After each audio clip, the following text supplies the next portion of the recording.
Hi, this is Carrie.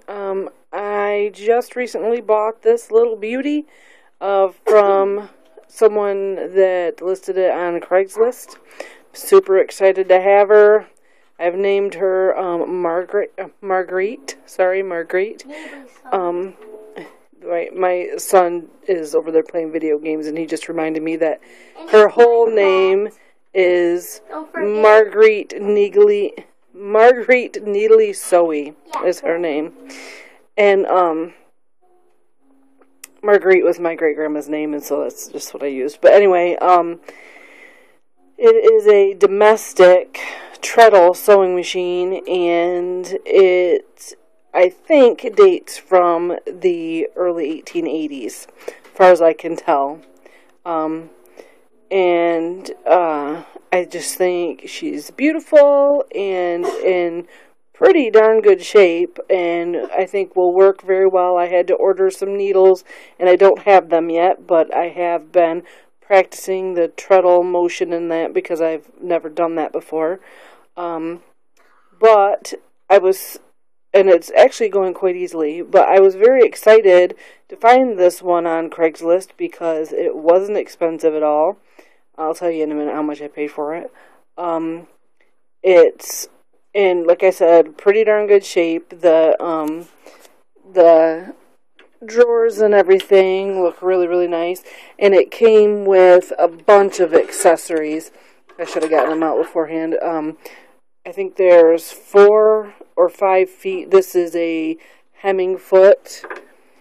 This, I guess, was a foot for an embroidery attachment.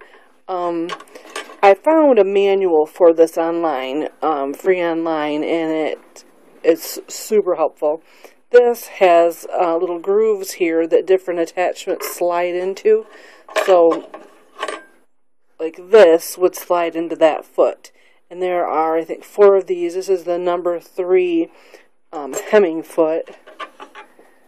And this is number 2. And they all say domestic sewing machine company on them. And they have this star, which was, the logo for domestic. Here's the number one, another one. This one does not have a number on it.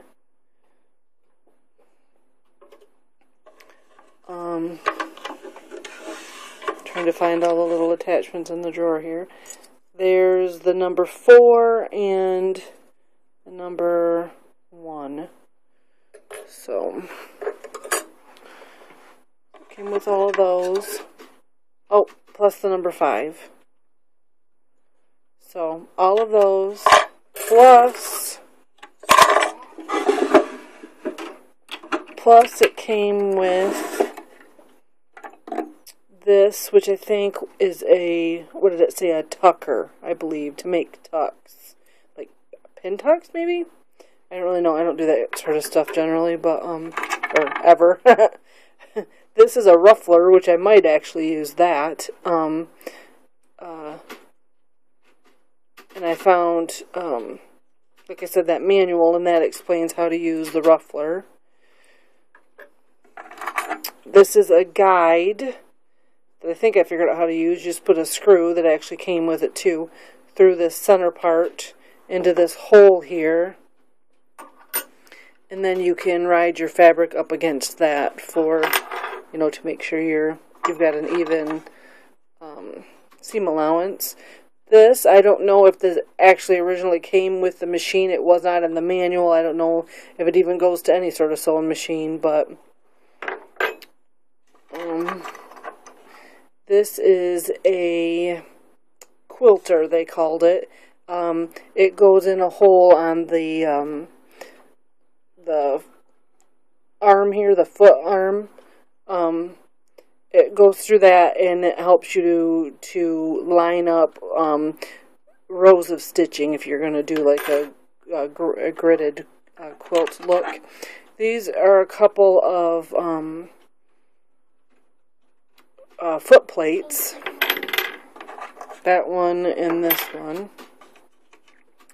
And let's see, then there were a couple of screws.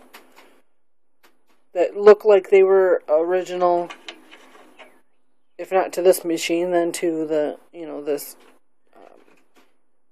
this type. It's a family number 3 domestic machine. This, I'm not sure what this is, but if you slide it, this little thing in the center, it says FB and, FB... You need me to read it? C. No, I just flipped it around. FB and C. So, it came with all that stuff, and more. It also came with 3 bobbins. 3 bobbins, and one of them is already in the bobbin shuttle. So this is the bullet style shuttle. And I've got it all. I wound a bobbin. I've got one in here. Like I said, I just don't have any needles yet. I'm hoping they'll come in the mail tomorrow. Those are my scissors that I had before. It also came with the key to the cabinet. I was so excited to have that.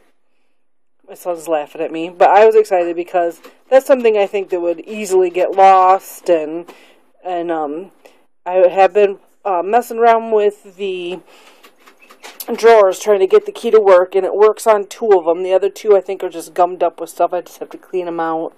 I think they will work, and it does work on the little box that goes over top, which is over there on my ironing board, which actually is an old wooden ironing board.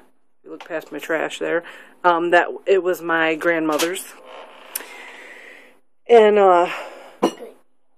so this does work on that top. There's some other problems that I can't get it to lock down anyway. It's a 130-year-old machine. There's going to be some missing parts and things like that. But I think that's all the stuff that came with it. And all of that was $40, which I don't think is bad at all. And like I said, it's a beautiful machine and it really does work nicely. Let me just show you that real quick and then I will stop yakking. So this is the presser foot lever. Let the presser foot down. And like I said, I don't have a needle in here or anything. And on this machine, I watched a bunch of treadling videos and everybody says pull the balance wheel towards you to get it going. Well, this in the manual, it says to spin it over from you is how it describes it. And once we put fabric in here, I realized, whoops, I was going backwards. So you just get it started and then start pumping. And you see the fabric is going through. And it makes a nice noise. It's not really loud. So you just stop, hey, can I do it lift with it up. one foot? And yes, my son can do it with 1 foot. He's very excited about that. I'll show you. So really you're supposed to do 2 feet. Kind of like that. It's hard for me to do it sitting back further. I can do 1. Like my slippers. I'll do it. And so Xander's going to do it with 1 foot. Okay, go. There you go. 1-footed sewing. So, and like I said, I did use the bobbin winder, and that worked great. And, a lot of the decals have been rubbed off, but you can see some of them there.